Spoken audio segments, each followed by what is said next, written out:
পড়েছিলাম যে মেথড বলা যায়, ডাটা সামারাইজ বলা যায়, এভাবে বিভিন্নভাবে স্ট্যাটিস্টিক্সকে একটা, আর সবচেয়ে বড় যেটা স্ট্যাটিস্টিক্সের নতুন যেটা অ্যাড হয়েছে statistics and probability. Probability modern টেকনোলজিতে প্রবাবিলিটিটা অ্যাড হয়েছে। উইদাউট প্রবাবিলিটি কোনো স্ট্যাটিস্টিক্স হতে পারে না, উইদাউট অ্যাজাম্পশন কোনো ডিসিশনে যাওয়া যায় না। এইসবের উপর ডিপেন্ড করে আমরা যে মডার্ন টেকনোলজিতে স্ট্যাটিস্টিক্যাল অ্যানালাইসিস মডার্ন টেকনোলজিতে যেটা অ্যাড হয়েছে সেটা হচ্ছে প্রবাবিলিটি। প্রবাবিলিটি ছাড়া তুমি, প্রবাবিলিটি ছাড়া, অ্যাজাম্পশন ছাড়া, তারপরে হাইপোথিসিস টেস্টিং ছাড়া কোনো কিছুতে তুমি ডিসিশন করতে পারো না। এরকম কিরকম হতে পারে, যেমন মনে করো যে আজকের এখন যে মানে করোনার পরিস্থিতি যেটা আছে, যে নেক্সট কতদিন এটা কন্টিনিউ করবে, এটা কিন্তু অ্যাজাম্পশন কিন্তু করা যাচ্ছে না, কারণ depends on some condition, some character, then we decide যে নেক্সটে আমাদের কি হতে পারে, দেন আমাদের নেক্সটে কি হতে পারে। এগুলো হচ্ছে কতগুলো ক্যারেক্টারের উপর ডিপেন্ড করে আমরা ডিসিশন নেই। যেমন মনে করো যে আমরা প্রবাবিলিটি আবার দুই ধরনের, প্রবাবিলিটি একটা প্রবাবিলিটি যখন আমরা বলেছিলাম তখন বলেছিলাম যে দুই ধরনের মডেলের উপর ডিপেন্ড করে, একটা ডিটারমিনিস্টিক মডেল আর একটা নন ডিটারমিনিস্টিক মডেল। যেমন তোমার কেমিস্ট্রি পড়েছো, কেমিস্ট্রির মধ্যে একটা সল্টের টেস্ট, সল্ট কোন সল্ট হবে, এটা সোডিয়াম ক্লোরাইড না সোডিয়াম হাইড্রোক্সাইড, এটার উপর ডিপেন্ড করে দেখো ওইখানে কতগুলো ক্যারেক্টার থাকে, সেই ক্যারেক্টারগুলো আমি আস্তে আস্তে মিলানোর পর যেটা যেটা মিলে যায় সেটা হচ্ছে তোমার এই লবণের উপর ট্রান্সফার করে, যেটা যেটা মিলে না সেটা ওই লবণে আরেকটা লবণের মধ্যে চলে যায়।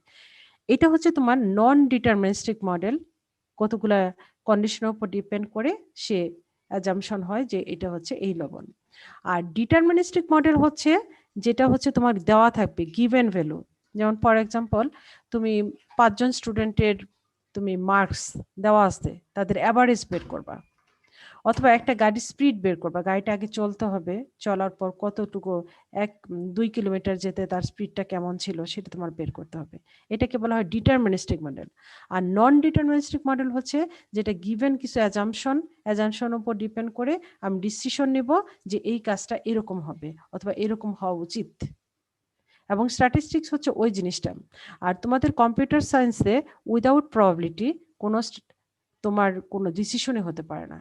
কিরকম, যে আজকে যে তুমি মোবাইলটা ইউজ করছো, সে মোবাইলের যে তোমার যে কন্ডিশনটা আছে, তোমার যে ডাটাবেসটা আছে, তোমার যে নেটওয়ার্কিং আছে, প্রতিদিন প্রতি সেকেন্ডে এটা চেঞ্জ হচ্ছে, আগেরটার উপর ডিপেন্ড করে পরেরটা চেঞ্জ হচ্ছে, আগেরটার উপর ডিপেন্ড করে পরেরটা চেঞ্জ হচ্ছে।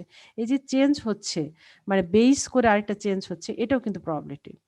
তোমার নেটওয়ার্কিং এর ব্যাপারগুলো দেখো, এই যে আমরা নেটে এখন ক্লাস নিচ্ছি, জুমে ক্লাস নিচ্ছি, এটার একটা লিংক আছে আমি যে একটু আগে শেয়ার করলাম, শেয়ার করার পর তোমরা ক্লাস করছো, বাট একটা সার্টেন টাইমে এটা তোমার শেয়ার যদি না হয় এবং প্রপারলি যদি না হয় তাহলে আমি ক্লাস করতে পারবো কি পারবো না সেটা না। বাট আমরা কিন্তু অ্যাজাম্পশন, যদি আমার নেট থাকে, যদি আমি শেয়ার করি তাহলে তুমি মাস্ট ক্লাস করতে পারবা। আর যদি বলো যে এখন আমার নেটে একটু প্রবলেম হচ্ছে, আমার ক্লাস করার পসিবিলিটি কতটুকু বাড়বে অথবা কমবে অথবা কত হবে, এই যে ব্যাপারগুলো বের করা, সেগুলো সবই হচ্ছে স্ট্যাটিস্টিক্স অ্যান্ড প্রবাবিলিটি, ক্যালকুলেশন এবং ডিপেন্ডস অন প্রবাবিলিটির উপর ডিপেন্ড করে হয়। এখন স্ট্যাটিস্টিক্স এবং প্রবাবিলিটির উপর ডিপেন্ড করে আমরা কতগুলো ক্যারেক্টারও পড়েছিলাম, সেই ক্যারেক্টারগুলো এখানে বলা আছে তোমাদের, দেখো ডিটেলস ভাবে দেওয়া আছে, এক্সপেরিমেন্টাল মেথড। লাস্টে বোধহয় গত ক্লাসে বোধহয় এগুলা দেখানো হয়ে গেছিল, তাই না? ক্যারেক্টারগুলো দেখানো হয়ে গেছিল, বলা হয়ে গেছিল না? ইউজেসও বলেছিলাম আমি, তাই না? ইউজেসের কথা বলেছিলাম না? ইউজেসটাও হ্যাঁ। বলেছিলেন। এখন দেখো আমি যদি টাইপটা দেখি, স্ট্যাটিস্টিক্স কত ধরনের হতে পারে? স্ট্যাটিস্টিক্স দুই ধরনের হতে পারে, একটা হচ্ছে ডিসক্রিপটিভ স্ট্যাটিস্টিক্স, আর একটা হচ্ছে ইন্টারেক্টিভ স্ট্যাটিস্টিক্স বা ইনফার্মেটাল স্ট্যাটিস্টিক্স। দেখো ডিসক্রিপটিভ স্ট্যাটিস্টিক্স হচ্ছে ওই স্ট্যাটিস্টিক্সটা যে স্ট্যাটিস্টিক্সের মধ্যে তোমার গিভেন ভ্যালু থাকবে, আমরা বললাম না ডিটারমিনিস্টিক এবং নন ডিটারমিনিস্টিক। ধরো তোমার মার্কস দেওয়া আছে, স্টুডেন্টদের মার্কস দেওয়া আছে, কোনো জায়গার প্রাইস দেওয়া আছে, অথবা কোনো জায়গার সেলস দেওয়া আছে, কোনো জায়গার অ্যাডভার্টাইজমেন্টের কস্টিং দেওয়া আছে, এই ধরনের কিছু গিভেন ভ্যালু যখন থাকবে, সেইটা নিয়ে যখন আমি আলোচনা করব তখন তাকে বলা হবে ডিসক্রিপটিভ স্ট্যাটিস্টিক্স। যেমন একটা খেলা হচ্ছে, সেই খেলাটার স্কোর কেমন ছিল, খেলাতে কত রান করেছে, যদি ক্রিকেট খেলা হয় কত রান করেছে, কয়টা উইকেট পড়েছে, এই ধরনের আলোচনা যখন আমি আলোচনা করব তখন তাকে বলা হবে ডিসক্রিপটিভ স্ট্যাটিস্টিক্স। আর ইন্ডাকটিভ স্ট্যাটিস্টিক্স কোনটাকে বলা হয়, যেটা প্রবাবিলিটির উপর বেস করে যে স্ট্যাটিস্টিক্সটা হয় তাকে বলা হয় ইন্ডাকটিভ স্ট্যাটিস্টিক্স। এটাকে অনেক সময় ইনফারেন্স বলা হয়। ইনফারেন্স হচ্ছে কতগুলো অ্যাজাম্পশনের উপর ডিপেন্ড করে আমরা এই স্ট্যাটিস্টিক্সটা হয়ে থাকে। যেমন মনে করো যে এরকম হতে পারে যে আমি মার্কেটে একটা প্রোডাক্ট, একটা কম্পিউটার আমি তৈরি করেছি, সেই কম্পিউটারটা যদি আমি সেল করি তাহলে তার ওয়ারেন্টি কেমন হতে পারে, এবং যদি সেটা ওয়ারেন্টি আমি 5 ইয়ার্স দেই তাহলে আসলে কি সেটা 5 ইয়ার্স হবে, এবং যদি 5 ইয়ার্স না হয়, কাস্টমার যদি অ্যাকসেপ্ট না করে, তারপরে কি হবে। মানে এই যে কাস্টমার ডিলিংস এর যে ব্যাপারটা, একটা কাস্টমার প্লাস হচ্ছে তোমার একটা ক্রেতা এবং বিক্রেতা, এদের মধ্যে যে ডিলিংসটা, সেই ডিলিংসটা কতটুকু অ্যাকসেপ্ট হবে, কতটুকু অ্যাকসেপ্ট হবে না, এবং অ্যাকসেপ্ট যদি করতে চায় তাহলে কি করতে হবে, সেটা যদি আমি আমার কোয়ালিটি বাড়াতে চাই তাহলে কি করতে হবে, এবং কোয়ালিটি যদি বাড়াতে চাই তাহলে ওয়ারেন্টি পিরিয়ড বাড়বে কিনা। এই যে ব্যাপারগুলো, এই যে গিভ এন্ড টেকের যে একটা ব্যাপার, সেই ব্যাপারটুকুলো যখন থাকে তখন তাকে বলা হয় ইন্ডাকটিভ স্ট্যাটিস্টিক্স। মানে গিভ এন্ড টেকের একটা ব্যাপার থাকবে, সেই ব্যাপারটার মধ্যে তুমি একটা সার্টেন টাইমে তুমি এস্টাবলিশ করবা তোমার জিনিসটা ঠিক না তাদের জিনিসটা রাইট। ফর এক্সাম্পল আমরা এরকম বলতে পারি, যেমন মনে করো যে যখন রোজার দিন থাকে, এই ধরে একটা ইনফারেন্সের একটা এক্সাম্পল বলি, রোজার সময় দেখবা যে চিনির দামটা বেড়ে যায়, মার্কেটে চিনির দামটা বেড়ে যায়, এবং তখন গভর্নমেন্ট একটা ডিক্লারেশন দেয় যে চিনির দামটা ধরো কেজি হবে 65 টাকা। গভর্নমেন্ট একটা ডিক্লার দিল এখন থেকে চিনির দাম, এই রোজার সময় চিনির দাম থাকবে 65 টাকা। কিন্তু কাস্টমার যখন কিনতে গিয়ে দেখলো যে এটা 65 টাকা সেল হচ্ছে না, হয়তো বা 70 টাকা 75 টাকা সেল হচ্ছে। তখন কাস্টমার একটা ক্লেম করে যে আপনি তো গভর্নমেন্টকে ক্লেম করে যে বলা হয়েছে 65 টাকা, আসলে কিন্তু আমি 65 টাকায় পাচ্ছি না। তখন গভর্নমেন্ট থেকে কিছু লোক প্রোভাইড করা হয়, তখন তারা আসে ইনভেস্টিগেশন করে, মার্কেটে ইনভেস্টিগেশন করে দেখে যে আসলেই আমি 65 টাকা বলেছিলাম সেটা 65 টাকা আছে কিনা।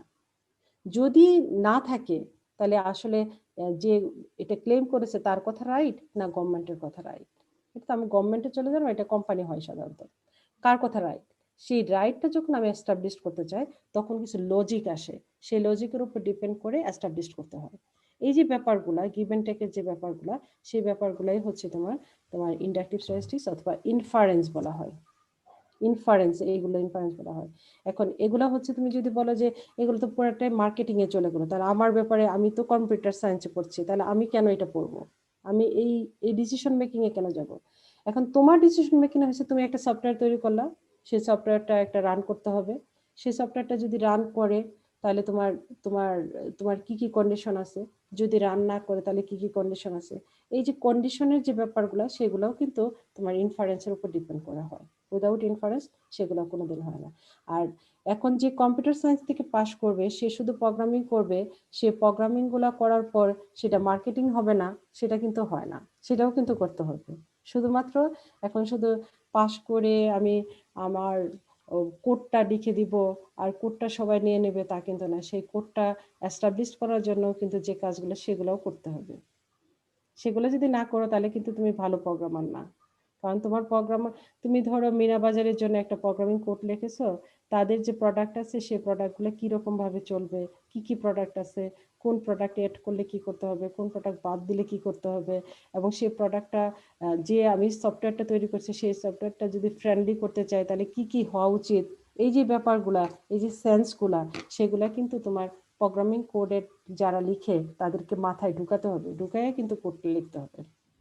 আর এখন কিন্তু শুধুমাত্র যারা প্রোগ্রামিং লিখে তাদের নিয়ে কোনো টিম হয় না, সাথে সাথে মার্কেটিং এর একটা বিবিএ থেকে পাশ করে একটা ছেলে থাকে, সে তোমাকে প্রোভাইড করে যে কি কি করতে হবে, তারপরে কি করতে হবে, তারপরে ডিসিশন মেকিং এ কি করতে হবে, সেগুলো সবগুলো প্রিডিকশন করা, তারপরে ডিসিশন মেকিং এর যে ব্যাপারগুলো সবগুলোই করতে হয় স্ট্যাটিস্টিক্স এর মাধ্যমে। ক্লিয়ার? দেখো বুঝতে পারছো কিনা। মেকিং ডিসিশন মানে শুধুমাত্র তোমার না, এই দুইটাই হচ্ছে তোমার, এই দুই সাইডেই হচ্ছে স্ট্যাটিস্টিক্সটা ইউজ হয়। স্ট্যাটিস্টিক্সের দুইটা টাইপ। তারপর আমরা যদি যাই, দেখো স্কোপগুলা আমি গত ক্লাসে এটা দেখিয়েছিলাম। Statistics and planning, statistics and mathematics, statistics and modern science, statistics and communication engineering, statistics and computer science.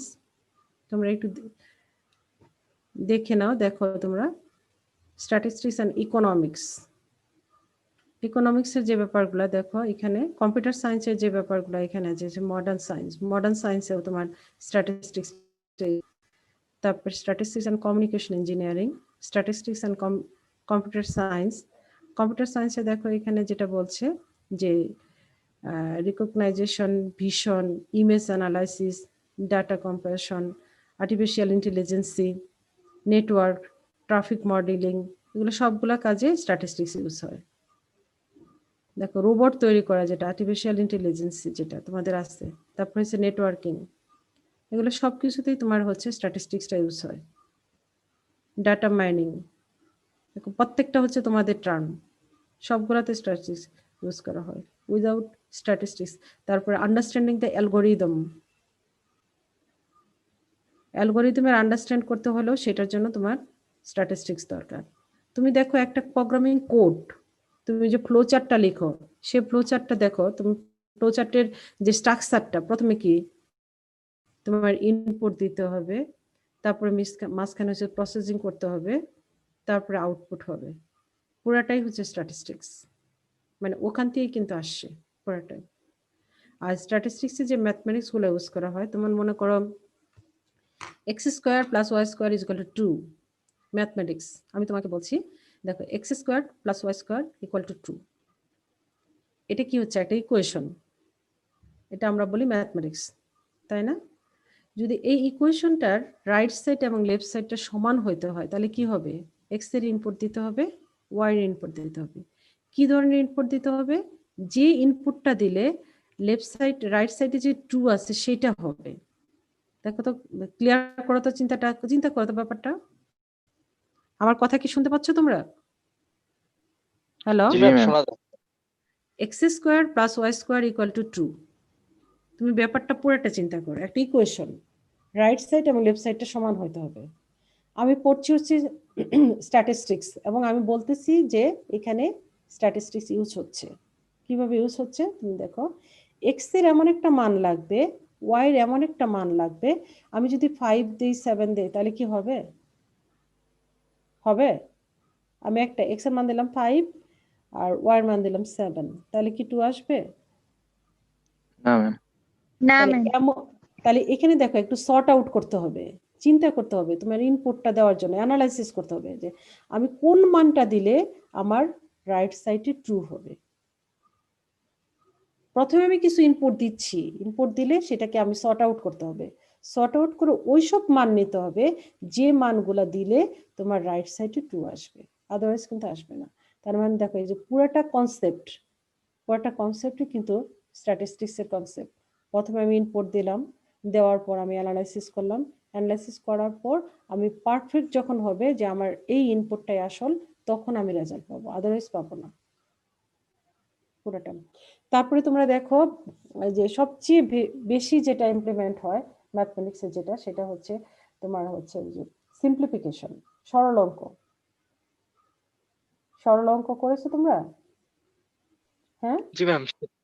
সরল জি ম্যাম, অঙ্কটা মনে করে দেখো, পুরোটা সরল অঙ্কতে স্টেপ বাই স্টেপ প্রসেস গুলা তুমি দেখো তো, প্রথমে একটা বড় জিনিস থাকে, একটা ইনপুট বড় থাকে, তারপর আস্তে আস্তে আস্তে সেটা প্রসেস করে একটা নাম্বারের রেজাল্টে চলে আসে।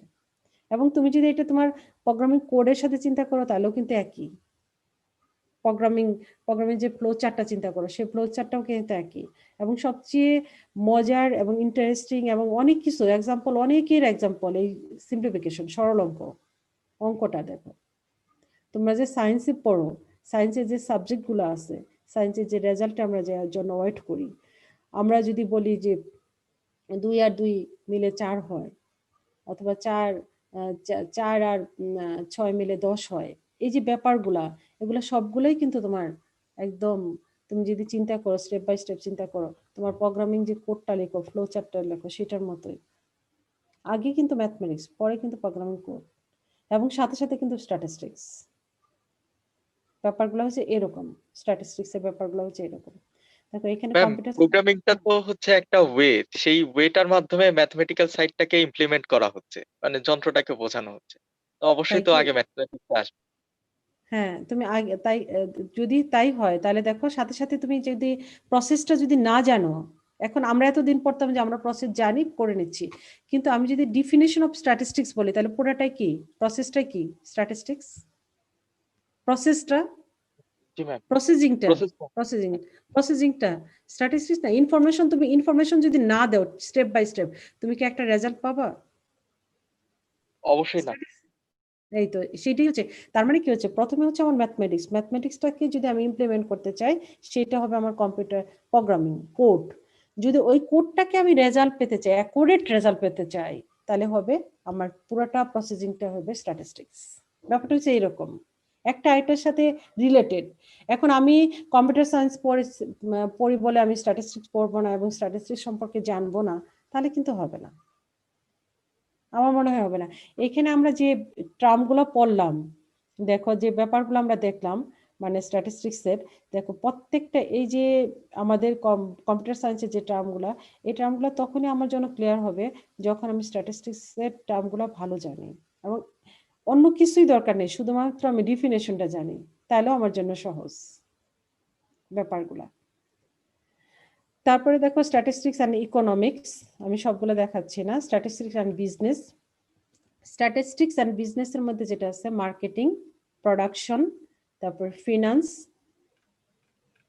তারপরে দেখো ব্যাংকিং, ইনভেস্টমেন্ট, পারচেস, তারপরে অ্যাকাউন্টিং, তারপরে কন্ট্রোল, তারপরে আরেকটা পড়েছে আমরা স্ট্যাটিস্টিক্স অ্যান্ড ইন্ডাস্ট্রি, তারপরে হচ্ছে statistics and psychology and education, তারপর স্ট্যাটিস্টিক্স অ্যান্ড অ্যাওয়ার্ড। এছাড়া আরো অনেক আছে, দেখো statistics and medical science, statistics and তোমার এগ্রিকালচার, এরকম কোনো সাইট নাই যেখানে তোমার স্ট্যাটিস্টিক্সটা ইউজ হচ্ছে না। আমি এখানে তোমাদের এক্সাম্পল হিসাবে আমি 10টা অথবা 12টা উইং তোমাকে এখানে দিয়ে দিলাম, কিন্তু বাকি অনেক সাইট আছে, এমন কোনো সাইট নেই যেখানে স্ট্যাটিস্টিক্স ইউজ হয় না। আর সবচেয়ে ইন্টারেস্টিং ব্যাপার, এমন কোনো সাবজেক্ট নেই যে সাবজেক্টে স্ট্যাটিস্টিক্স পড়ানো হয় না, কোনো সাবজেক্টই নেই। তোমার তোমার যদি তুমি চিন্তা করো, এমন কোনো সাবজেক্ট নেই যেখানে তোমার স্ট্যাটিস্টিক্স পড়ানো হয় না, প্রত্যেকটা সাবজেক্টে স্ট্যাটিস্টিক্স পড়ানো হয়। এখন আমরা যদি এইভাবে চিন্তা করি, তাহলে এখন যদি আমরা দেখি লিমিটেশন অফ দ্য স্ট্যাটিস্টিক্স, এমন কোনো সাইট নেই যেখানে স্ট্যাটিস্টিক্স ইউজ হয় না।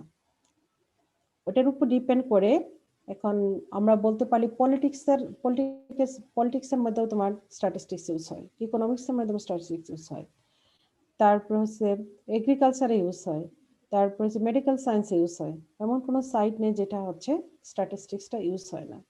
তারপরে এর কতগুলো লিমিটেশন আছে, লিমিটেশনগুলো আমরা দেখি। যদিও এত ইউজ হচ্ছে, এত তার মানে ওয়াইড ভাবে ইউজ হচ্ছে, তারপরে ওইখানে কিছু লিমিটেশন আমরা দেখি। লিমিটেশনগুলো হচ্ছে, প্রথমে বলছে স্ট্যাটিস্টিক্স ডাজ নট কোয়ালিটেটিভ ফিনোমেনা, মানে আমরা যেটা বললাম যে statistics represent the, if we collect the information, character type information, then must be transferred to the numerical value. So যদি কোনো ক্যারেক্টার টাইপের ইনফরমেশন হয়, সেটা কখনো স্ট্যাটিস্টিক্যালি সেটাকে রিপ্রেজেন্ট করা যায় না, সেটাকে তোমার ট্রান্সফার করতে হয় নিউমেরিক্যাল ভ্যালুতে। সেই জন্য বলছে এখানে character type phenomenon qualitative phenomenon যেটা আছে সেটা নিয়ে স্ট্যাটিস্টিক্স আলোচনা করে না। So this is the limitation of the statistics. Then statistics law are not the exact, এটা বলছে। কিভাবে বলছে দেখো, যখন আমরা কোনো রেজাল্ট বের করি, যেমন মার্কস, যদি ফ্র্যাকশন থাকে, সে কখন একটা বাজেট যখন পেশ করা হয়, গভর্নমেন্টের বাজেট, তোমরা দেখবা যে গভর্নমেন্ট বাজেট যখন পেশ করা হয় তখন একটা টোটাল অ্যামাউন্ট আসে, সেই অ্যামাউন্টটা কখনো তোমার একদম 1 crore, 2 crore, 5 crore এভাবে আসে না, সাথে কিছু ফ্র্যাকশন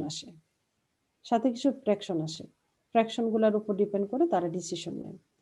অথবা আরেকটা জিনিস, যেমন মনে করো যে আমরা যখন নাম্বার অফ স্টুডেন্ট বলি, তখন যদি আমার রেজাল্ট আসে 5.7, এটা কখনো কারেক্ট না। আমার যদি প্রাইস আসে 5.7 টাকা, তাহলে সেটা রাইট।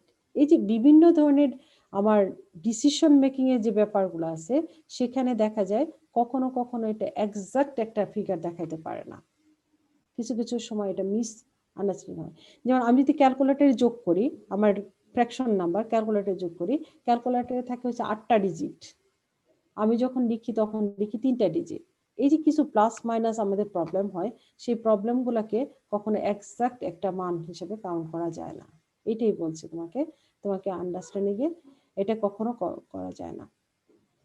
তারপরে বলছে statistics does not study individually, মানে একটা ইনফরমেশন একটা ভ্যালু কখনো স্ট্যাটিস্টিক্স হতে পারে না।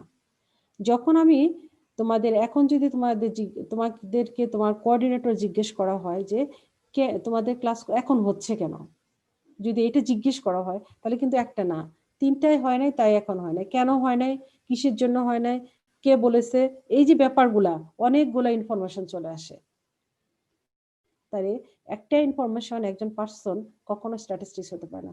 অনেকগুলো ইনফরমেশন যখন একসাথে থাকে তখন সেটাকে স্ট্যাটিস্টিক্স বলা হয়। এবং দিস ইজ দ্য লিমিটেশন। আমি যদি বলি এটার উল্টাটা চিন্তা করো, এখানে যা লেখা আছে সেটা হবে তার ক্যারেক্টার, আর যদি এটা চিন্তা করো তাহলে হয়ে যাবে তার লিমিটেশন। তাহলে ব্যাপারটা হয়ে যাবে, কখন ইন্ডিভিজুয়াল একটা আইটেম স্ট্যাটিস্টিক্স হতে পারে না। তারপরে বলছে স্ট্যাটিস্টিক্স ক্যান বি মিসইউজড। কিভাবে মিসইউজড হতে পারে?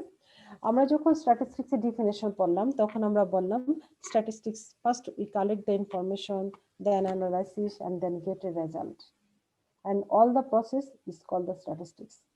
কেউ কেউ বলে যে ডাটা অ্যানালাইসিস ইজ স্ট্যাটিস্টিক্স, কেউ বলে কালেকশনটা ইজ স্ট্যাটিস্টিক্স, কেউ বলে রেজাল্ট ইজ স্ট্যাটিস্টিক্স। সো এই যে একটা পার্ট যখন সে ডেফিনেশনটা ক্লিয়ার না থাকবে তখন স্ট্যাটিস্টিক্সের একটা মিসইউজ হয়, ইনফরমেশনগুলো মিসইউজ হয়ে যায়, এবং সেটাই বলছে স্ট্যাটিস্টিক্স সামটাইমস মিসইউজড। যেমন মনে করো ইনফরমেশনটা অবশ্যই ভ্যালিড হতে হবে। আমি কিন্তু প্রথমে ডেফিনেশন যখন পড়েছিলাম ইনফরমেশনটা ভ্যালিড হতে হবে, এবং কেন আমি ইনফরমেশনটা কালেক্ট করছি সেটা একটা উদ্দেশ্য থাকতে হবে। উইদাউট তোমার ফিউচারে কোনো প্ল্যান তুমি স্ট্যাটিস্টিক্স ইনফরমেশন কালেক্ট করতে পারো না। এই ব্যাপারগুলো যখন তোমার কারোর সাথে মেলে না তখন দেখা যায় স্ট্যাটিস্টিক্স মিসইউজ হচ্ছে। এবং মিসইউজ হয় বলে আমরা পত্রিকায় বিভিন্ন সময় বিভিন্ন ধরনের আমরা ইনফরমেশন পাই, যে ইনফরমেশনগুলো আগের রেজাল্টের সাথে মিলে না, আগের খবরের সাথে মিলে না। কেউ যদি আগের খবরের সাথে মিলিয়ে খবর লিখতে হবে এটা জানে, তাহলে কিন্তু সে কখনো ভুল ইনফরমেশন দেয় না। এবং কেউ যদি জানে যে আমি যে খবরটা ছাপাচ্ছি এবং যে কথাটা আমি বলতেছি এটা ভবিষ্যতে আসলে কোথায় কাজে লাগবে এবং কোথায় গিয়ে কি হবে, সেই ইনফরমেশন যদি জানতো তাহলে কেউ কখনো তোমার তোমার রং ইনফরমেশন দিত না, কেউ কখনো হঠাৎ করে কোনো কথা বলতো না। এই ব্যাপারগুলো যখন একজন মানুষ জানে তখন সে একদম কারেক্টলি কথা বলে, সে যা শুধু ভবিষ্যতে কি হইতে পারে সেটা চিন্তা করে কথা বলে। এই যে চিন্তা করে কথা বলা, এই যে মানে ইনফরমেশন গ্যাদার করা প্লাস হচ্ছে প্রোভাইড করা, এবং আমি কি বলছি সেটার উপর ডিপেন্ড করে ভবিষ্যতে কি হতে পারে, এই যে ব্যাপারগুলা যদি স্ট্যাটিস্টিক্সের ডেফিনেশন কেউ জানে তাহলে কখনো সেটা মিসইউজড হতে পারে না, ইনফরমেশনটা তোমার রং ইনফরমেশন হতে পারে না। এই জন্যই বলছে সামটাইমস ডেফিনেশন জানে না, স্ট্যাটিস্টিক্সের ডেফিনেশন জানে না, সে মিসইউজড করে, রং ইনফরমেশন দেয়। দেখো এগুলোই ছিল আমাদের স্ট্যাটিস্টিক্সের প্রথম চ্যাপ্টারে যা পড়ানো হচ্ছে সেটাই। এখন এরপরে যদি কারো কোনো প্রবলেম থাকে বলো। আমরা যেটা পড়লাম হচ্ছে স্ট্যাটিস্টিক্সের ডেফিনেশন কি সেটা পড়লাম, তারপরে স্ট্যাটিস্টিক্সের ক্যারেক্টারগুলো কি সেটা পড়লাম, টাইপগুলা কত টাইপের হতে পারে, তারপরে এর লিমিটেশন কি হতে পারে, এর ইউজেস কি হতে পারে। নেক্সট ক্লাস থেকে আমরা মোটামুটি ম্যাথ শুরু করে দেবো এবং থিওরি বেজের কথাবার্তা যেগুলো সেগুলো শেষ হয়ে যাবে। দেখো এখানে কারোর কোনো প্রবলেম আছে? স্ট্যাটিস্টিক্স খুবই গুরুত্বপূর্ণ একটা টার্ম, এবং স্ট্যাটিস্টিক্স যদি তুমি না জানো এবং তোমার যদি ইনফরমেশন এ ব্যাপারে কোনো কিছু যদি রং থাকে সেটা তুমি ইন্টারপ্রেট করে যদি তুমি মিস ইন্টারপ্রেট হও তাহলে সেটা হচ্ছে ডেফিনেশনটা তোমার যদি ক্লিয়ার না থাকে তাহলে তুমি কখনো ডিসিশনটা ভালোভাবে নিতে পারবো না। এবং যদি ডিসিশন তোমার যদি ঠিক মতো না হয়, তোমার যদি রেজাল্ট ঠিক মতো না হয়, তুমি যাকে প্রোভাইড করবা সেও একটা রং ইনফরমেশন পাবে। ঠিক আছে? দেখো তোমার এই লিমিটেশন যে কয়টা লেখা আছে 4টা, এটাই তোমার ক্যারেক্টার, উল্টিয়ে দিলে ক্যারেক্টার, আর হচ্ছে এটা লিখলে হচ্ছে লিমিটেশন, এবং এটা সবগুলো একসাথে লিখলে হচ্ছে ডেফিনেশন। ক্লিয়ার? দেখো ডেফিনেশন কি, কখন, যখন হচ্ছে এগুলো আমি ক্যারেক্টার লিখবো, আর যখন এটা নেগেটিভ সাইডটা লিখবো তখন হয়ে যাবে সেটা লিমিটেশন। আর একটা ডেফিনেশন যখন পড়বা, একটা স্ট্যাটিস্টিক্সের ডেফিনেশন না শুধু, যে কোনো সাবজেক্টের ডেফিনেশন যখন পড়বা তখন ডেফিনেশন শেখা অনেক সহজ। আমি একটু তোমাদেরকে হেল্প করি, দেখো।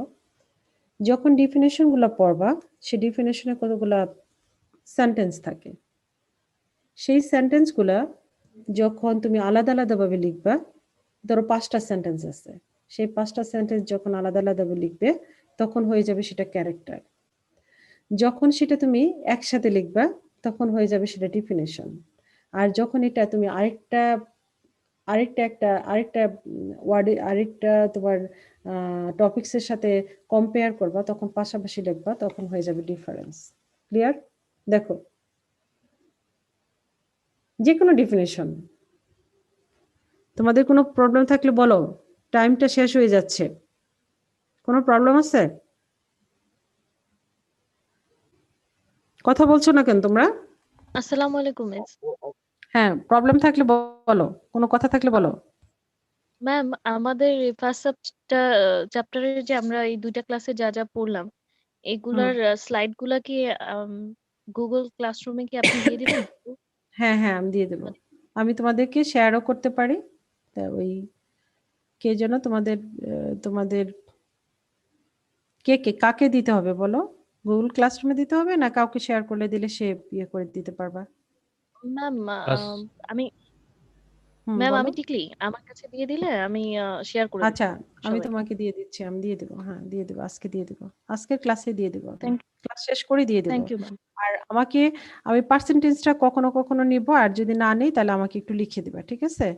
কারণ অনেক বেশি কথা, অনেক এরপরে দেখা যাবে যে ম্যাথ করতে করতে টাইমটা শেষ হয়ে যায়। আমি যদি মাঝখানে আবার তোমাদের পার্সেন্টেজ নিতে থাকি তাহলে ওই ম্যাথটা কমপ্লিট করতে পারবো না, ম্যাম কারণ চ্যাট টাইম লিমিট। ডিসেবল করা, হ্যাঁ, ঠিক আছে ম্যাম। চ্যাট ডিসেবল করা আপনাকে তো। ও আচ্ছা আচ্ছা, পরে দিয়ে দেবো, অসুবিধা নেই, Okay. পরে দিয়ে দাও। এখন তো আমি ডিজেবল করে রাখছি, এখন দরকার নাই। পরে ক্লাস শেষ সরি ক্লাস শেষ করে আমি এই স্লাইডটা তোমাদেরকে আজকে দিয়ে দিব। আজকের ক্লাসের যেটা সেটা আমি আজকে দিয়ে দিচ্ছি। আজকে দিয়ে দিলে তোমাদের নেক্সট ক্লাসে দিয়ে দেবো। আমি ম্যাম এই যখন দুইটা ক্লাসে যে বেসিক গুলো পড়ানো হলো এগুলো কি শুধু বেসিক আইডিয়া নাকি এগুলো থেকে প্রশ্ন